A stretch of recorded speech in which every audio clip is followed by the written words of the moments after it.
Hey guys, this is Phil with Suncoast Remodeling, and today I'm going to talk to you guys about a couple quick tips on how to remodel your kitchen. Today I want to talk to you guys about under cabinet lighting.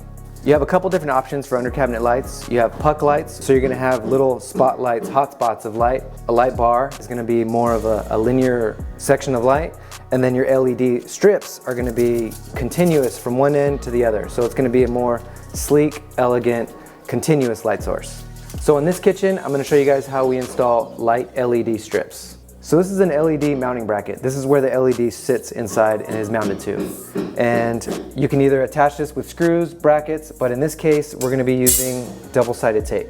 The first side of the tape is going to be installed and stuck to the underside of the cabinets.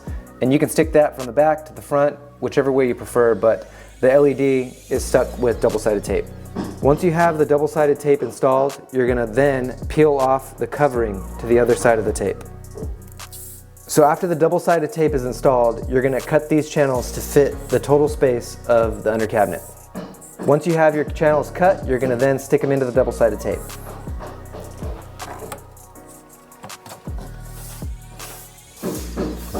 The next step is to cut the LED light strip to fit.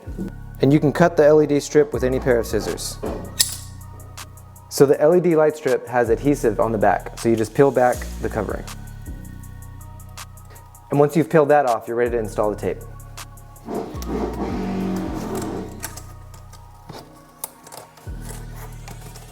So the next thing to install is going to be the diffuser, and that snaps in place to the mounting channel. So this in particular diffuser can be cut with snips.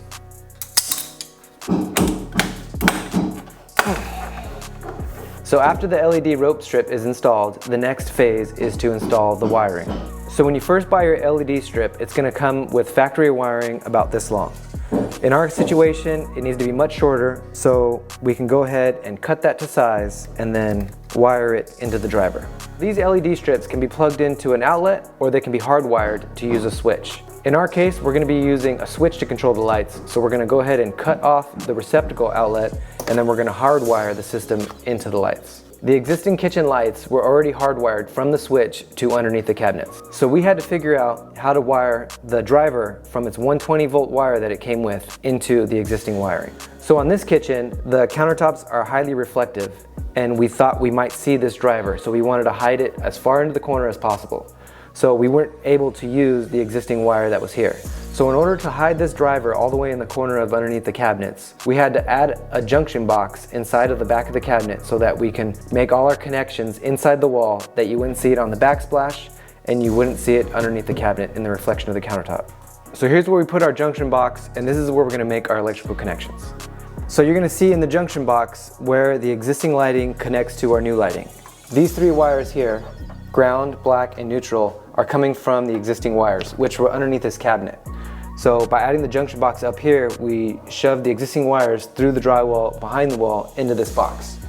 And here you can see the factory cable wire for the LED light bar. So you can see where we just cut this end off. So we hardwired into the wire. In here we're going to be using these Wago electrical lever clips.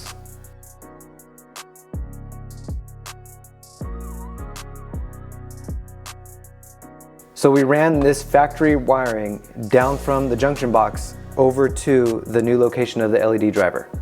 Now that we have our factory wire connected to the existing wire, we can now install the driver. So there's going to be 2 screws on each side. Each screw is going to house a wire. So next we're going to connect the LED light strip to the driver. So there's a gray wire and a white wire, and on the driver it shows which wire goes where. And then this plate goes over.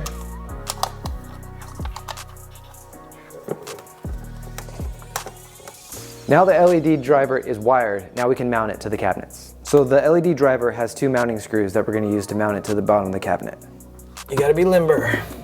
If you're gonna remodel, you gotta be limber. So this is how you install LED light strips. What we did was we tied into the existing wire, added in the new hard wiring for the LED light strips. We moved the driver for the LED all the way to the corner of the LED strip. We mounted and cut to fit the LED strip, and this is what it looks like when it's done. Thank you guys for watching. I hope this video helps you on your next kitchen remodel.